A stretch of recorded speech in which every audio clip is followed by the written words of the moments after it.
Coach, you didn't take the lead over Gardner-Webb until there were about 2 minutes left. And in those last 2 minutes, everybody knows in basketball, you've got to come up with clutch foul shots down the stretch. So in order, it was Dalvin White, Josh Aldrich, and Bryson Mazzone that took the final 6 free throws for you. Did you plan it that way? Did you run plays to get them the ball so your seniors would be on the line to close it out? Absolutely. No, those guys, they're amazing. They're amazing people. And to be that young and be that loyal is amazing. I just remember on March 15th when I was cleared to come back to the team after my second vaccine, and I had meetings with the seniors and GWEBB and the juniors and sophomores and freshmen, and those guys were 150% committed to the basketball program and to Upstate, and they all said they wanted to be a part of change. They wanted to be a reason for that. And when they went to the line tonight, I knew those guys were going to make the free throws, and because they were hungry to try and change the trajectory of this program, and they did it tonight. They did, and you mentioned loyalty, and obviously they were part of your first recruiting class. Yeah. So I'm going to guess you're going to have a lot of seniors that you'll coach over the years, but that might have been special having those 3 see what they saw at USC Upstate and then to earn what they earned today in that bye in the Big South tournament. And everybody around those guys were loyal. Their parents, the high school coach, the AAU coach, and their cousins, and everyone was loyal, and they wanted them here at Upstate. And that's why this win is so big, because we needed guys like that to change this program. And if you're going to win at this level, you need 3-year and 4-year guys to be really good. And those guys have been good every day. Now, they haven't been great, and they haven't been perfect, but they've been good for us every day.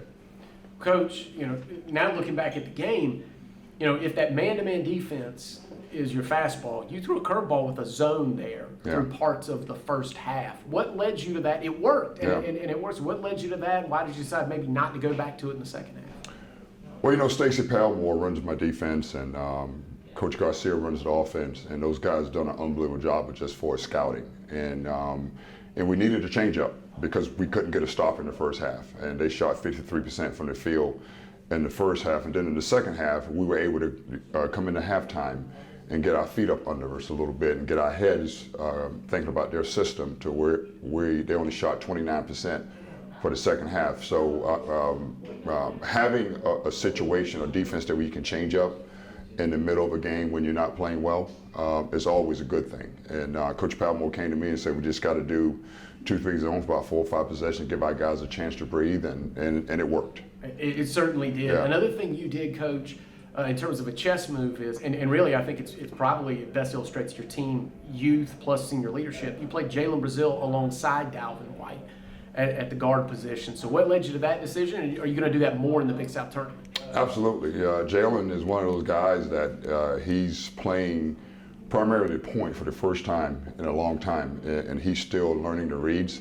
But boy, did he play well today. And he wears his emotion on his sleeves, and he shows his emotions, and it was good for him to play well tonight.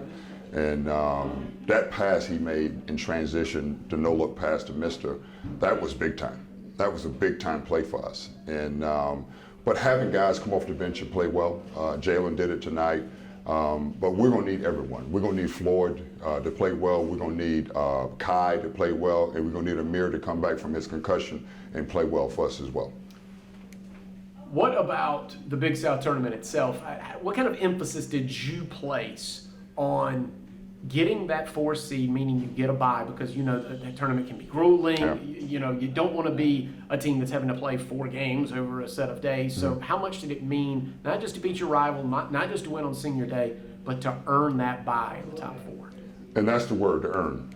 And we had to do it the hard way. And we had to do it the last regular season game of the season, and we did it against a really good team. We swept Gardner-Webb this year, but they're a really good team. And to play on Friday to give ourselves a chance to get some rest, because we're beat up a little bit. So we're playing a lot of guys a lot of minutes. And so to give ourselves a chance to reinvent ourselves and to go into the tournament playing our best basketball, hopefully playing our best basketball, because those guys believe that they can win basketball games. And for me as a coach, that's the first thing that we need. And their belief have gotten us to the point where we're a top 4 seed going into the Big South tournament. Well, there you go. USC Upstate coming off a senior day victory over Gardner-Webb. They earned their way into the Big South tournament as one of the top 4 seeds. They'll have a bye, and you'll see them next on Friday.